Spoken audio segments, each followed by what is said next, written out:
Southbridge Municipal Airport. Automated advisory. Wind 200 at 4 knots with gusts to 10.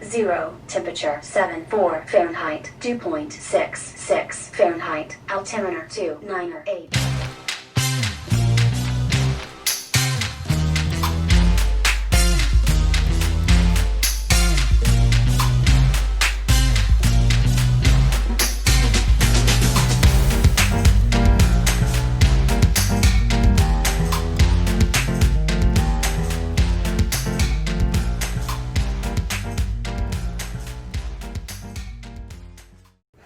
Good afternoon and welcome to another edition of Chairman Chats. I'm Jack Jovan, Chairman of the Southbridge Town Council. I'm here today on actually a remote visit, which is kind of nice. We're outside of the studio and we're up here at the Southbridge Municipal Airport, and as I sit here, we're watching a plane actually taxi the runway, and I'm here with Airport Manager Ron Plouffe. Ron, good afternoon. Hey, thank you. Thanks for stopping by, Jack. Yeah, well, Really appreciate it. Thanks for the invitation. It was nice, when I was asked to come out here on the road and do maybe a remote location. I thought it was a great opportunity. We've actually had a couple meetings up here in the last few weeks with our new town manager, different meetings to get outside of the town hall, and what a beautiful facility we have up here. Oh, thank you. We're pretty excited. Yeah, so we're sitting here today in the new, I guess, what would you call it, administration building? Yep. It's the pilot's room. Pilot's room, but it's part of a new building here at the airport, correct? Yes, it is. So why don't we talk a little bit about this building? How long has this building been here? We actually moved in 2017 in September.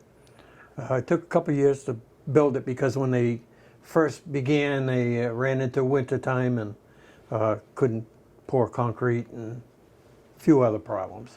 But we opened September 2017 and got our new flight school shortly afterwards, maybe in January. Beautiful conference room, open to the public, $50 a day, can't go wrong. Russell Harrington does their annual sales meetings here. You folks have been having meetings here.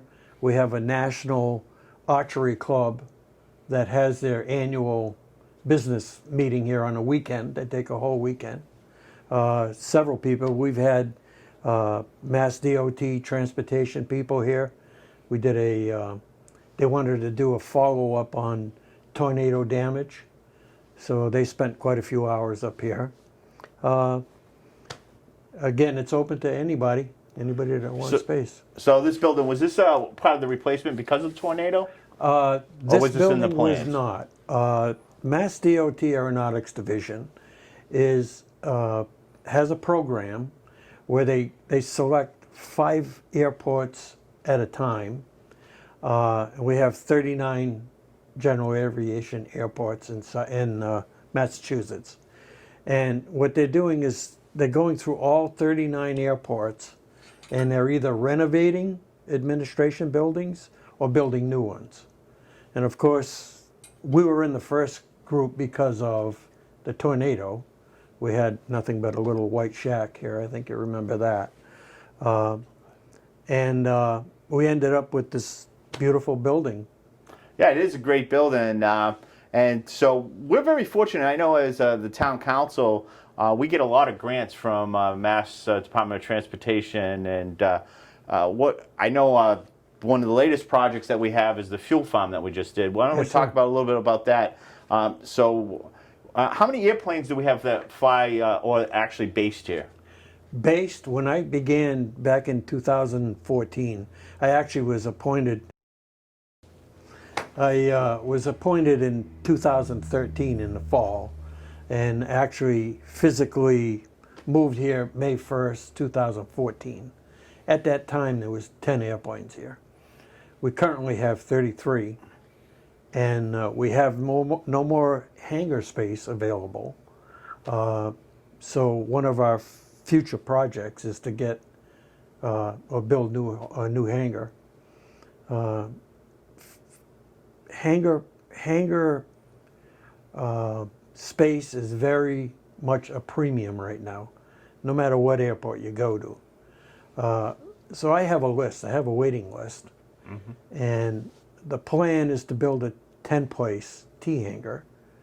I have a list that I could probably fill 2 tent space. Wow. So 39 airplanes, you 33. said? 33 airplanes.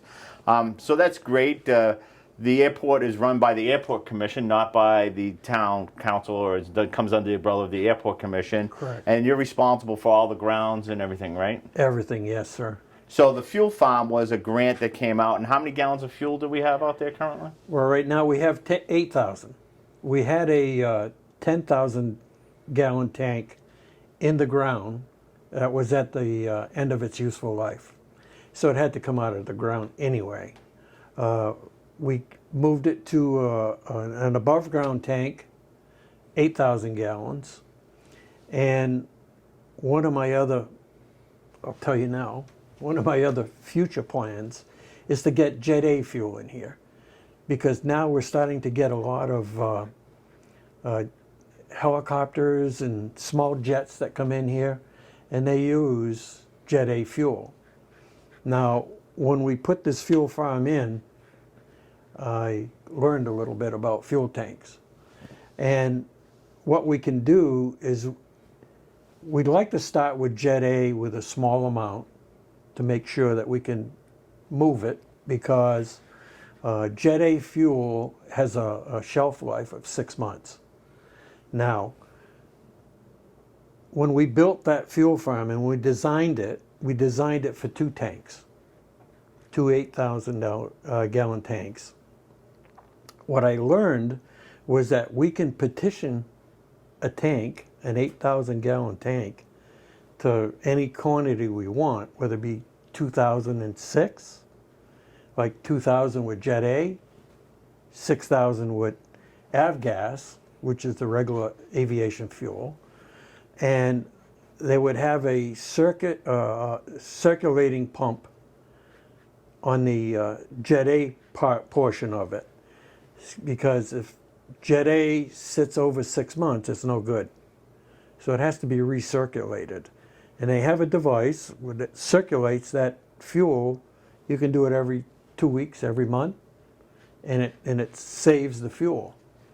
However, a lot of the a lot of the aircraft that uses Jet A holds a lot of fuel. So 2,000 gallons wouldn't be a lot. And in the event that we did get a lot of business with Jet A, you can bore holes inside the petition, inside the tank, and make that whole tank 8,000 gallons of Jet A if you want. Now, the FAA has a rule on fuel farms. If you currently have a fuel farm, they won't help fund it. However, we don't have Jet A.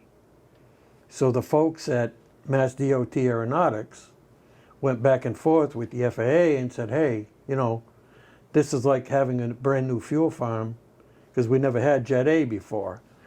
So what I've done in addition to that is, anytime I have somebody that comes in that uses Jet A, I request a letter from them saying that if they use Southbridge Airport, would they buy Jet A fuel?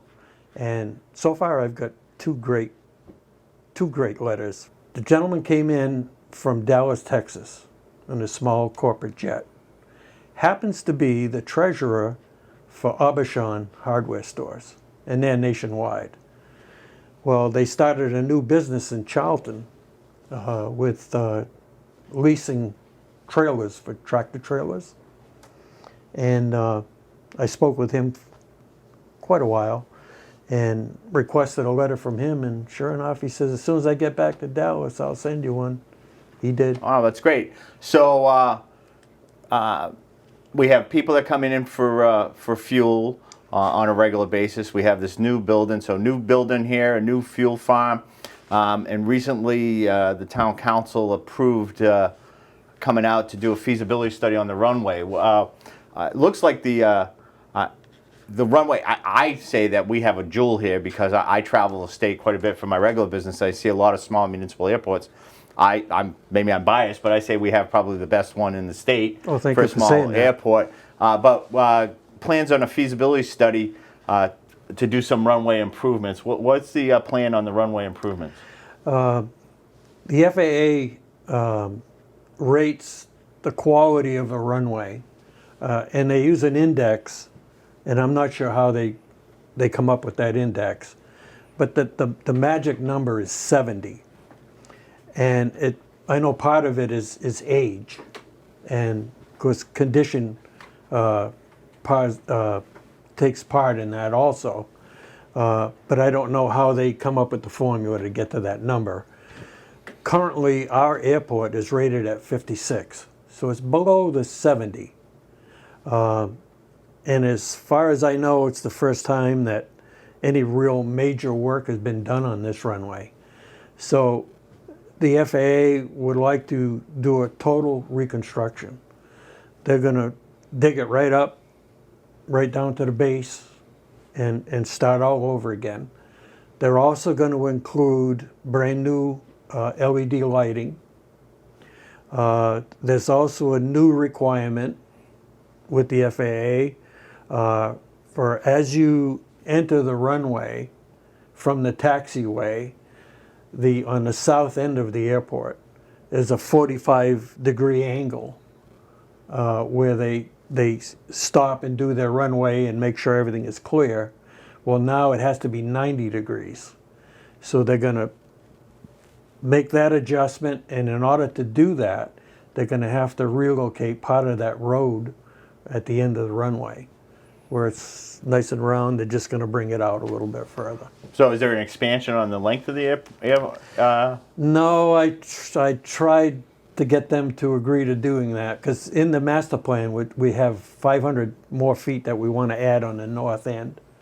And I said, why are we not doing the extra 500 feet on that end if this thing is going to be all dug up? When you think about the length of the runway, it's 3,500 feet now. If you add another 500 on there for bigger corporate jets, what's that 500 feet going to cost compared to what you're already going to do for 3,500 feet? Why can't we do that? And they said, well, money is not very available, as you know, not only for the town, but for the state, for the whole country. They said that the cost would be prohibitive because that road that goes around the north end with the zigzag in it that goes over to Commercial Drive would have to be extended. So the extra 500 feet would go to where the road is actually right now, where that fence is. Then you would have to do a 500-foot runoff, which would be a grassy area, and then the fence. So you'd have to go up through those woods to straighten it all out, and they said that makes it prohibitive. Wow. So you just talked about cost, and these things are very costly. The town puts in a portion, but the the Mass DOT has been very generous to the town, haven't they? More than the FAA. Yeah. They've been awesome with us, not only for projects to improve the airport, but also to give us the equipment that we need to maintain this airport. Yeah, so some of the equipment, I think for the match though, what is usually the typical town match on a percentage of a project? Is it like 5 to 10%? 5%. 5%. So that's not a real large amount of money for the scope of the projects, is it? Correct. So yes. As opposed, like the fuel farm cost, do you remember the approximate cost? It was about $600,000. Right. So the cost of town, like pennies on the dollar. Pennies on the dollar. And the return on investment on that, I know we've had, some debate with some councilors. At times had questioned whether we should operate an airport or not. But it seems to me with 33 airplanes and now fuel farm, the fuel farm itself, does that lend itself to having planes that aren't kept here coming in just to get fuel and then taking off? Very much so. What I do is every week I go through a state or FAA website that lists all the airports in the area. And what I do is I take a 40-mile radius from Southbridge, and I look at all the airports in that 40-mile radius, and I try to keep my price just a little bit less than those airports. And for 10 cents a gallon, believe me, well, I'll give you an example. Worcester is almost $7 a gallon. I'm getting $4.70. Wow. So from Worcester, where are those general aviation airplanes going to come? They're going to come to Southbridge.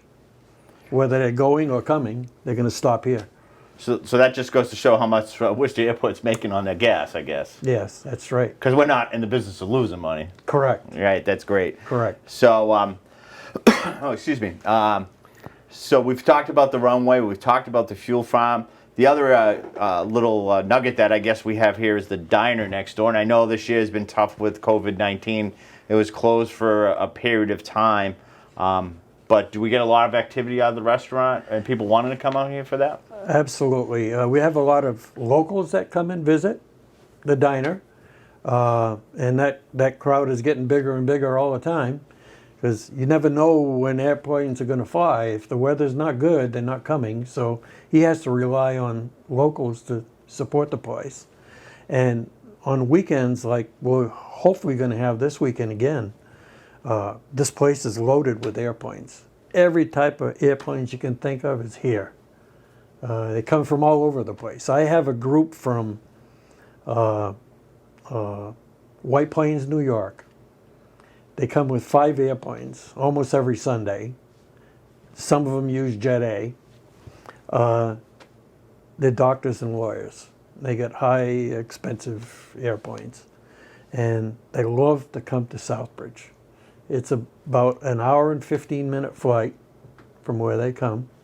And they just love this airport because of the way it is, and the fact that they can get out of their airplane, walk about 50 feet and be in a diner. So they love coming here every weekend. Yeah, that's great. I do know a friend of mine has an airplane up here, and he's a teacher, and I know he would fly his plane to commute back and forth to work, which I think is kind of great. Oh yeah, it's kind of crazy. I actually had the opportunity to fly with him one day at a softball tournament. We were up in New Hampshire with our daughters were playing up in New Hampshire. I needed to get home, and he said, "Oh, come with me. We'll hop in the plane and fly home." And it was great to fly in and see the airport and actually land. And so with that, our local pilots, and I'm sure the other pilots, how do they communicate to get clearance for this runway and look at weather and all that? Well, we have a brand new weather station. Prior to now, people would have to get their weather from Worcester. Now, not all times, but often the weather between Worcester and Southbridge is different. So let's say, for example, that they do their planning with the Worcester station. They may be advised to land on runway 20, which is from the north, okay? And then they fly to Southbridge, and if they're not paying attention to the windsock, they're actually coming in the wrong direction, because they should always take off and land into the wind. That's how they get their lift. So if they're coming in the wrong way, number one, the wind is the wrong way. And secondly, there could be somebody coming from the north where they're not supposed to be coming from, and there might be somebody coming in from the south. Wow. And that is not good. We have a station that everybody monitors. So as they're approaching the airport, they have to announce where they are so that everybody knows where they are. So we talked about the airport, municipal airports in the state. I know we mentioned that this is in the overall strategy of the transportation plan for the state. The different, how does it fit into like any emergency management or military exercises when they do training and stuff like that? That's a great question, Jack.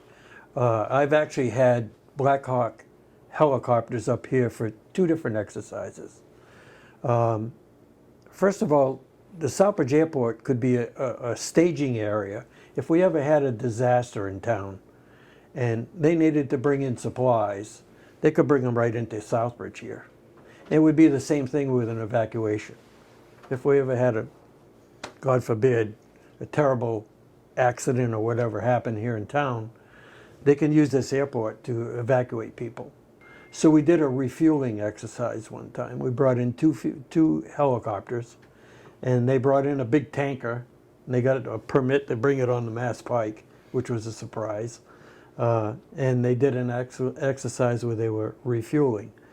Now, the other exercise that we did was with Southbridge, Sturbridge, State Police, Charlton, Dudley, Webster. We brought in some ambulances from Southbridge, and with the exercise was to transport patients from the ambulance to the helicopters. Wow, so that's great. So the overall strategy on that, and other uses for the airport. I think we've talked about. I know any like angel flights or anything like that. Yes, as a matter of fact, we had a little girl 2 to 3 years ago who was getting treatment in New York, and the Angel Flight group from New York used to come in and pick up the family on Sunday or Monday and go to New York for the treatment, and then at the end of the week bring the little girl and her family back, and it was free. They donate the airplanes, they donate their time, and we actually have a group here based in Eastern Massachusetts that does the same thing. Wow, that's fantastic. Little known things that I don't think anybody really thinks of, and a little jewel that we have here. Mm-hmm. So you told us that you talked about these groups that come in from White Plain, New York, come here, use the restaurant. You talked about the Aubuchon hardware guy that flew in with the tractors, and they have their business in Charlton. So that really leads to some kind of economic impact into the communities. Can you tell us a little bit about how we measure that economic impact, and do we have any numbers on how that works? Yes, we do. Every 5 years, the Mass DOT Economic Group, the aircraft group, does a study on all the airports in the state of Massachusetts.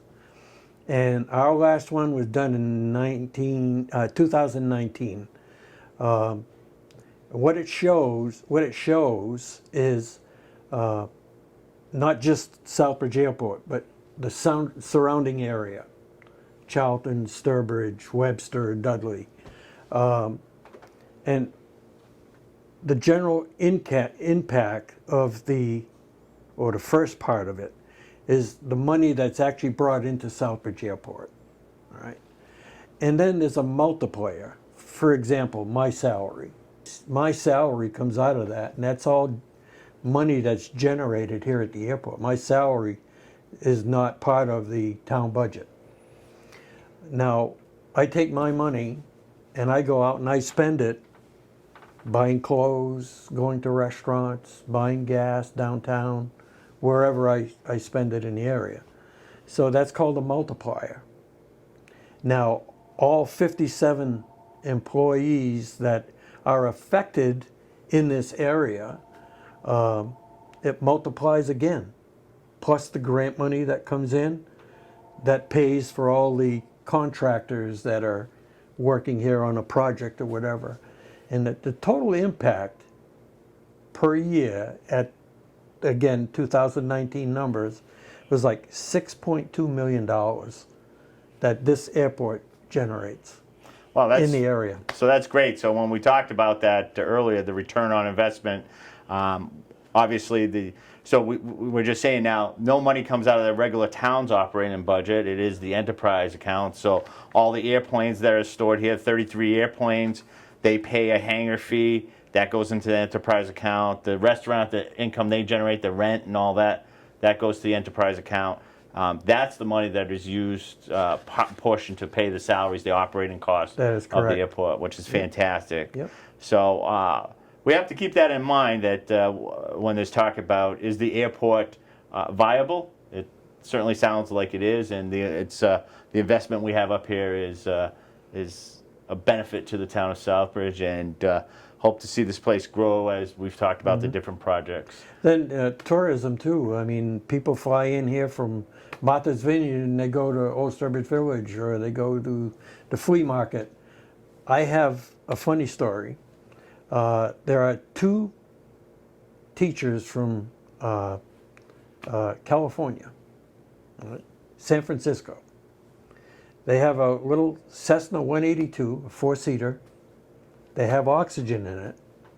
So what they do every fall is they come from San Francisco, the little airport in Southbridge, Massachusetts, get Uber, drive over to the treehouse, fill the car up with beer, bring it over here, fill up the airplane with beer, and bring it back to San Francisco. Wow, that's great. So that's the economic impact we're talking about. That's what we're talking about. There's an aviation school here. Yes, sir. I know we had a recent change in the aviation school. Yes. But what's the name of the aviation school? This one is Norby Aviation. Norby. And how many students do they run out through here? Oh my God, they fly every day. I was just telling Max and Jim that they had just left just before these guys came. They fly every day. When the weather's good, they have students all day. Yeah. So anybody that's interested in learning, would they just contact him up here at the airport? Him. Yes, sir. They maintain an office up here? Yes. And your role here, you're the airport manager, full-time? Yes, sir. Full-time employee. Are you the only employee that we have up here for the airport? Yes, I am. Yeah. And how long have you been doing that? Well, actually, when I was a young kid, I grew up at this airport with my two brothers. And my oldest brother was the only one that was working and making money. My brother Kenny and I were in school. And we used to buy wrecked airplanes, take them all apart, bring all the parts into my dad's cellar, rebuild all the parts, and then bring the parts up here, reassemble it, fly it for a year, sell it, and then buy a bigger wreck. Wow. So do you still fly? I don't. You don't? No, I you don't. No. Do you miss being up in the air? No, but I fly with my friends, though. Oh, you do, yeah. So that's great. So we have a great local municipal airport here. Lot of major improvements, which has been fantastic. Well kept. A lot of great equipment. Everybody's doing a great job up here from what we see, and we wish you the best of luck as you continue the pursuits. And we're excited to hear about the new runway and come up here and see that finished product. Oh, we appreciate that. Well, thanks for joining me here today, and special thanks to Max and Jim from Southbridge Cable Access for another edition of Chairman Chats, another first remote performance, I guess, and I look forward to getting out on the road a little bit more with the crew. So thanks, Ron, for being here, and on behalf of Jack Jovan, thank you and have a great day.